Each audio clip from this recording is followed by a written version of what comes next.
Matthew Perry, a Hollywood tragedy, reveals the amount of ketamine allegedly in the actor's body prior to his death.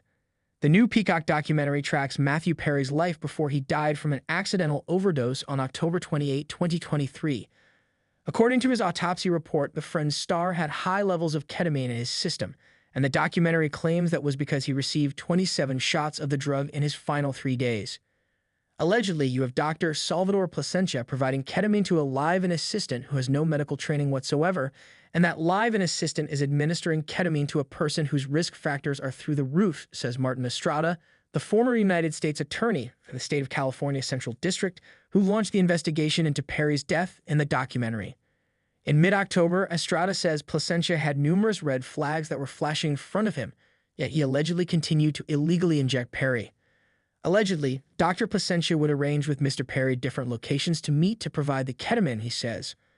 On one occasion, they meet in a parking lot in Long Beach, and he administers, in the back of a car, ketamine. Doctors are not supposed to inject people in the back of parking lots. A trained doctor like Dr. Plasencia knew much better, Estrada continues. One of the overall themes of our indictment is that all these defendants should have known better. They were taking advantage of an individual and letting their greed drive them to endanger Mr. Perry's life. It was then that Perry experienced an adverse reaction to the drug, and although prosecutors claim Plasencia saw Perry freeze up, Estrada claims the doctor did nothing about this. He allegedly continues to provide ketamine to Mr. Perry's live-in assistant, which is then going to be administered to Mr. Perry, Estrada adds. Ultimately, that assistant named Kenneth Iwamasa gave Perry the shot of ketamine that killed him. The drug was supplied by a woman known as the Ketamine Queen, Jasmine Sangha. When it reached a point where Mr. Perry's request or demand for more ketamine became so great that Dr. Plasencia and Dr. Mark Chaves could not provide that amount, they then reached out to an intermediary, retired Los Angeles Police Department Detective Greg Caden claims.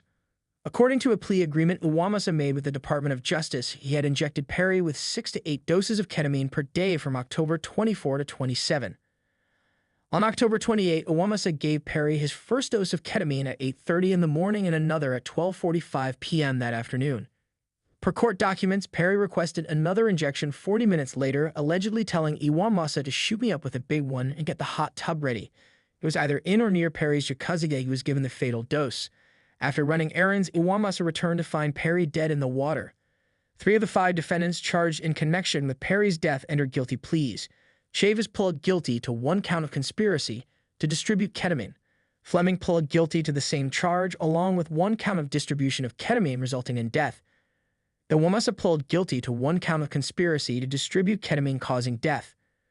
Plasencia was charged with 1 count of conspiracy to distribute ketamine, 7 counts of distribution of ketamine, and 2 counts of altering and falsifying documents. He pleaded not guilty. Dr. Plasencia was trying to help Mr. Perry and provide medical care that would ease his problems, his lawyer Stephen Sachs says in the documentary. Dr. Plasencia wasn't aware that Mr. Perry was obtaining ketamine from other individuals initially, and when it became apparent that there might be something else going on, he wasn't providing any ketamine to Mr. Perry at that point. Stanka was charged with several offenses, and her lawyer said she denies the allegations against her in a statement for the documentary.